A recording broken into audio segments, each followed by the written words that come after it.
Right. So, this is my Improve Improv world, but this is not an Improve Improv episode. It's something else. Also, I didn't script an intro for this one, so kind of nervous here. 2 things. First of all, my last hardcore death was to a mineshaft.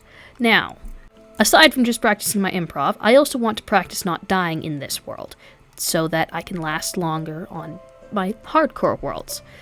It just so happens there's a mineshaft not all that far from our base. So the idea here is to go and explore this mineshaft, and because this is improv, we're going to be reciting poetry the whole time, which I know that's not improvised, but I realized that I remember a lot of poetry and I want to just see how long it lasts. Ideally, I'll run out of poems before I die. Oh, I don't feel good about this. I feel really nervous. Okay, here we go. Let's start with Kipling's If. Let's actually start by making torches. There we go. I was going to grab more wood before doing this. Oh well, let's start with Kipling's If. If you can keep your head when those about you are losing theirs and blaming it on you, if you can trust yourself when all men doubt you, but make allowance for their doubting too, if you can wait and not be tired by waiting, or being lied about, don't deal in lies, or being hated, don't give way to hating, yet not look too good nor talk too wise. If you can dream and not make dreams your master, or think and not make thoughts your aim, if you can meet with triumph and disaster, and treat those 2 impostors just the same, if you can make one heap of all your winnings, and risk it all on one turn of pitch and toss, and lose and start again at your beginnings, and never breathe a word about your loss. If you can talk with crowds and keep your virtue, or walk with kings nor lose the common touch, if neither foes nor loving friends can hurt you, if all men count with you, but none too much. If you can fill the unforgiving minute with 60 seconds worth of distance run, then yours is the earth and everything in it, and what is more, you'll be a man, my son.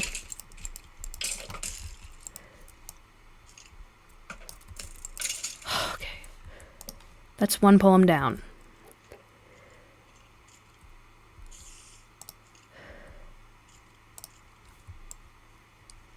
And 1 chest.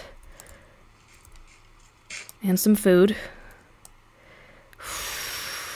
I'm really nervous.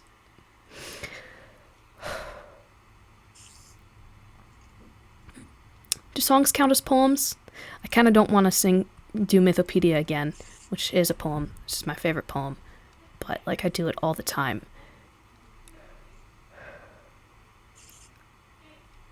I feel like I need a war song.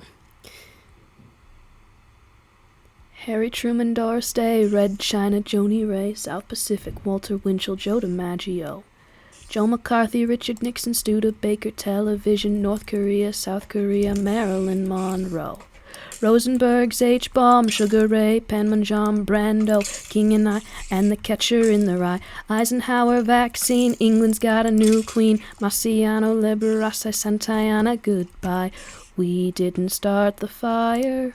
La la la la la la la la la la la la. Joseph Stalin, Malenkov, Nasseron, Prokofiev, Rockefeller, Campanella, Communist Bloc, Roy Kahn, Don Perron, Toscanini, Dacron, Den Ben Phu Falls, Rock Around the Clock. Oh, shoot, what's the next line? Rock Around the Clock.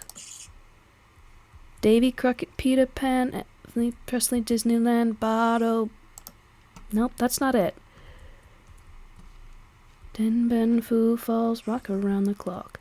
Davy Crockett, Peter Pan, Elvis Presley, Disneyland, Bado, Budapest, Alabama, Khrushchev, Princess Grace, Peyton Place, Trouble in the Suez. I'm missing something. This is not easy.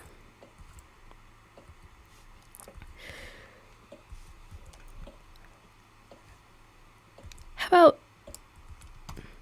Yeah, I don't really want to go through that whole thing. How about something a little bit calmer? The Cremation of Sam McGee. There are strange things done in the midnight sun by men who moil for gold. The Arctic trails have their secret tales that would make your blood run cold. The northern lights have seen queer sights, but the queerest they ever did see was the night on the marge of the Lake LaBarge I cremated Sam McGee. Sam McGee was from Tennessee, where the cotton blooms and blows. Why he left his home into the south to roam, round the pole God only knows. He was always cold, but the land of gold seemed to hold him like a spell, though he'd often say in his homely way that he'd sooner live in hell. On a Christmas day we were mushing our way over the Dawson Trail. Talk of the cold, through the parka's fold it stabbed like a driven nail. If our eyes we closed, then the lashes froze, till sometimes we couldn't see. It wasn't much fun, but the only one to whimper was Sam McGee. And that very night, as we lay packed tight in our robes beneath the snow, and the dogs were fed and the stars o'erhead were dancing heel and toe, he turns to me, and, Cap, says he, I'll cash in this trip, I guess. And if I do, I ask that you won't refuse my last request. Well, he seemed so low that I couldn't say no, and he says with a sort of moan, It's the cursed cold, it's got right hold till I'm chilled clean through to the bone. Yet 'tain't being dead, it's my awful dread of the icy grave that pains. So I want you to swear that foul or fair, you'll cremate my last remains. Well, a pal's last need is a thing to heed, so I swore I would not fail, and we started on at the streak of dawn, but he looked ghastly pale. He crouched on the sleigh and raved all day of his home in Tennessee, and by nightfall a corpse was all that was left of Sam McGee. There wasn't a breath in that land of death as I hurried, horror-driven, with a corpse half hid that I couldn't get rid because of a promise given. It was lashed to the sleigh and seemed to say, You may tax your brawn and your brains, but you promised true, and it's up to you to cremate those last remains. A promise made is a debt unpaid, and the trail has its own stern code. In the days to come, though my lips were dumb, in my heart how I cursed that load.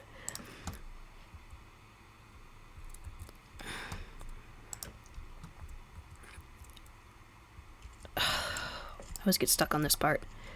In the days to come, though my lips were dumb, in my heart how I cursed that load.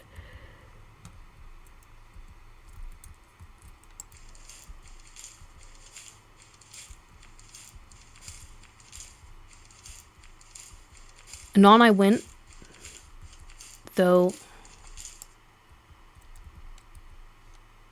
Yeah, it's on I went. That's the next part. In my heart, how I cursed that load.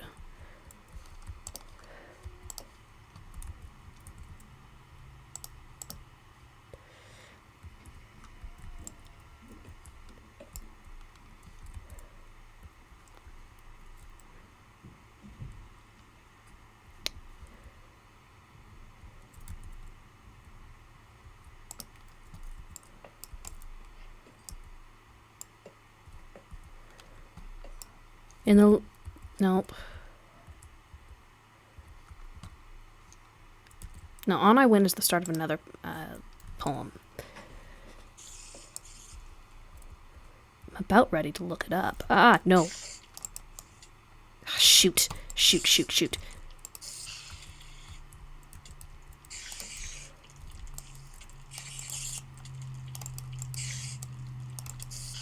I hate cave spiders.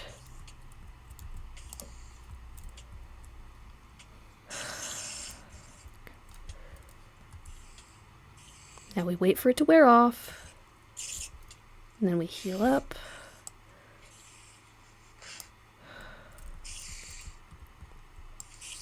Then we very carefully approach, remove the things. Come and get me.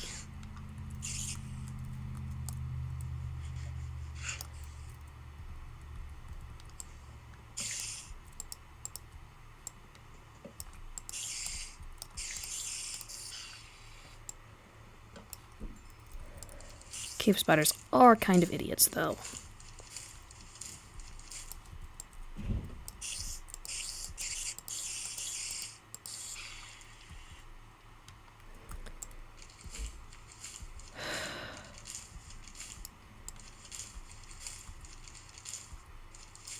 Where were we? In the days to come. Promise made is the debt unpaid, and the trail has its own stern code. In the days to come, though my lips were dumb, in my heart how I cursed that load.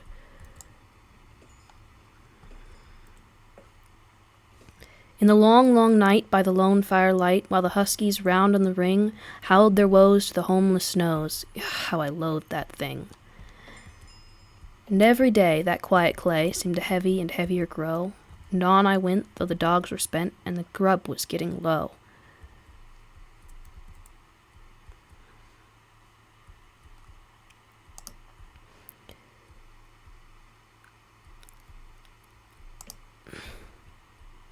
The trail was bad, and I felt half mad, but I swore I would not give in. And I'd often sing to the hateful thing, and it hearkened with a grin. Till I came to the marge of the Lake Labarge, and a derelict there lay. It was jammed in the ice, but I saw in a trice, it was called the Alice May. I looked at it, and I thought a bit, and I looked at my frozen chum. Then, "Here," says I, with a sudden cry, "is my crematorium. Some planks I tore from the cabin floor, and I lit the boiler fire. Some coal I found that was lying around, and I heaped the fuel higher. The flames just roared, and the flames just soared, and the furnace roared, such a blaze you seldom see. And I burrowed a hole in the glowing coal, and I stuffed in Sam McGee. Then I took a hike, for I didn't like to hear him sizzle so. The heavens howled, and the heavens scowled, and the huskies howled, and the winds began to blow. It was icy cold, but the hot sweat rolled down my cheeks, and I don't know why.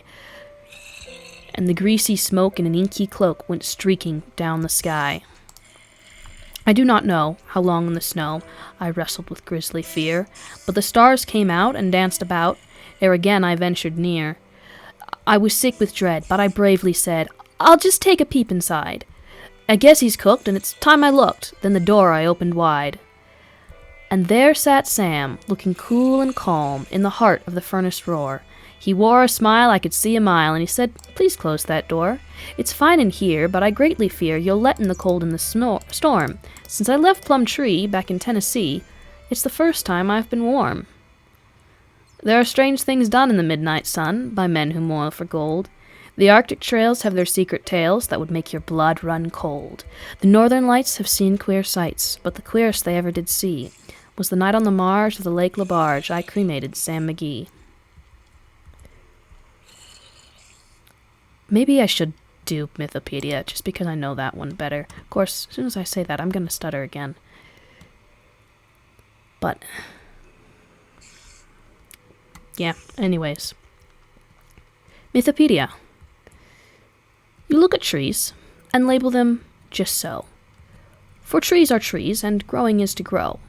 You walk the earth and tread with solemn pace one of the many minor globes of space. A star is a star, some matter in a ball, compelled to courses mathematical, amid the regimented, cold, inane, where destined atoms are each moment slain. At bidding of a will to which we bend, and must, but only dimly comprehend, great processes march on as time unfolds, from dark beginnings to uncertain goals, and as on a page or written without clue, with script and limning packed of various hue, an endless multitude of forms appear, some grim, some frail, some beautiful, some queer, each alien except his kin from one, remote origo, gnat, man, stone, and stun.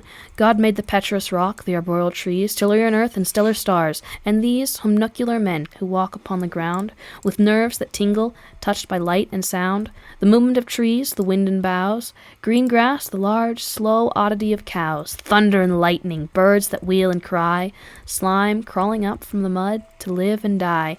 These each are duly registered and print the brain's contortions with a separate dint.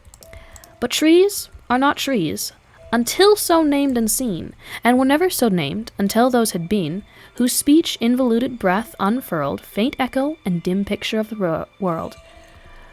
But neither record nor photograph, being divination, judgment, and a laugh, response by those that felt a stir within, of deep monitions, movements that were of kin, to life and death, of trees, of beasts, of stars, free captives undermining shadowy bars, digging the foreknown from experience, panning the vein of the spirit out of sense.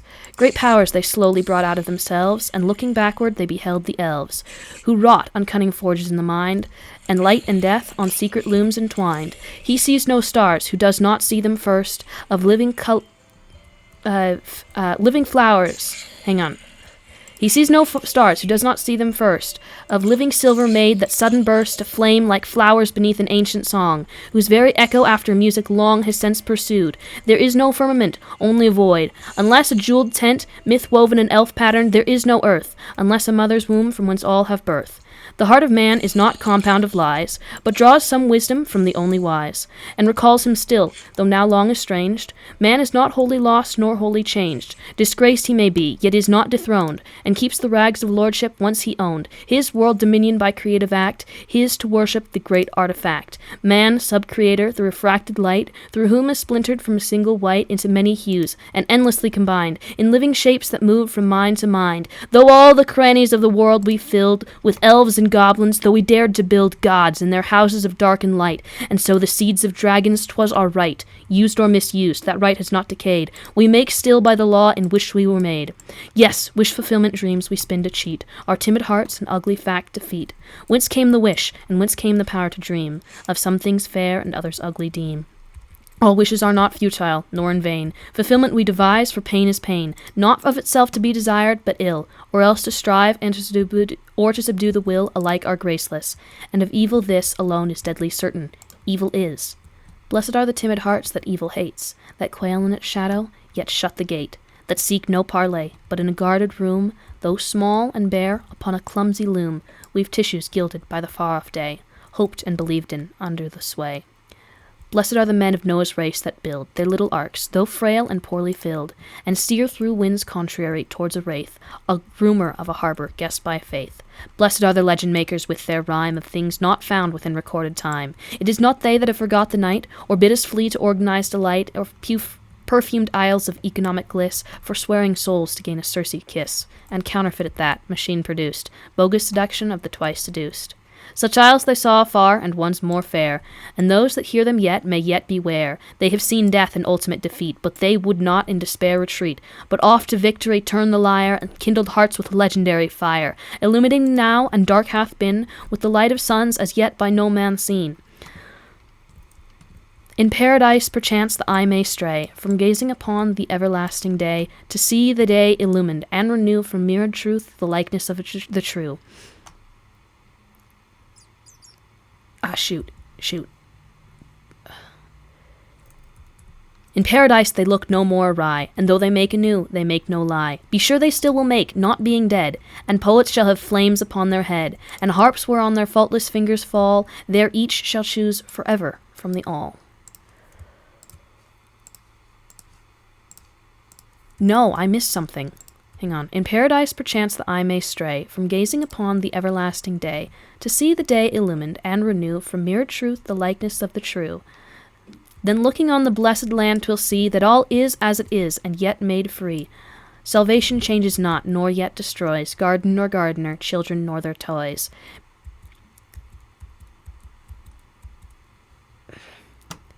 Hang on. Children nor their toys. In paradise they look no more awry, and though they make anew... No, wait. Gardener... Children are their toys. Evil they shall not see, for evil lies not in God's picture, but in crooked eyes. Not in the source, but in malicious choice, and not in the sound, but in the tuneless voice. In paradise they look no more awry, and though they make anew, they make no lie. Be sure they still will make, not being dead. And poets shall have flames upon their heads, and harps whereon their faultless fingers fall, there each shall choose forever from the all.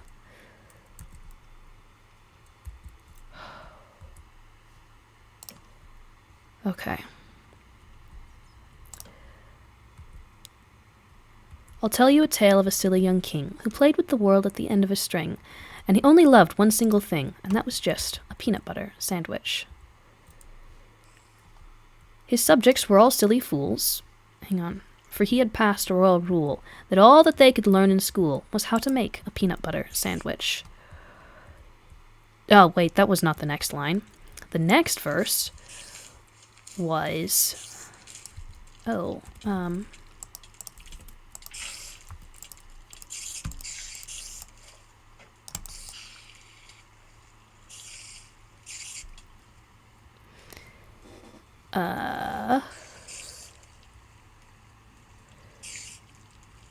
That was distracting. His scepter and his royal crowns, his regal throne and his scepter and his golden crown, his regal throne and royal gowns were all brown and sticky from the mounds and drippings of each peanut butter sandwich. His subjects were all silly fools, for he had passed a royal rule that all that they could learn in school was how to make a peanut butter sandwich. He would not eat his sovereign steak, he scorned his soup and kingly cake, and told the courtly cook to bake an extra sticky peanut butter sandwich. And then one day he took a bite, and started chewing with delight, but found his mouth was stuck quite tight from that last bite of peanut butter sandwich. Oh, don't die. Please don't die. I don't like dying.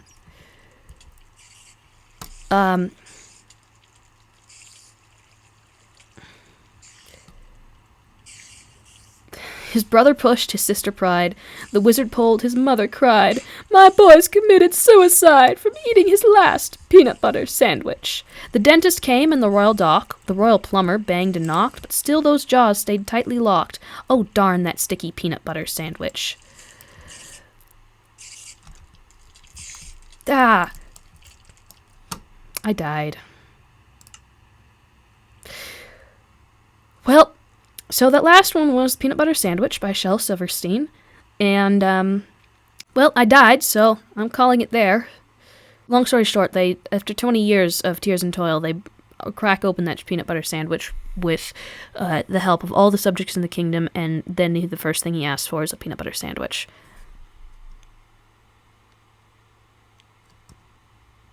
Bye!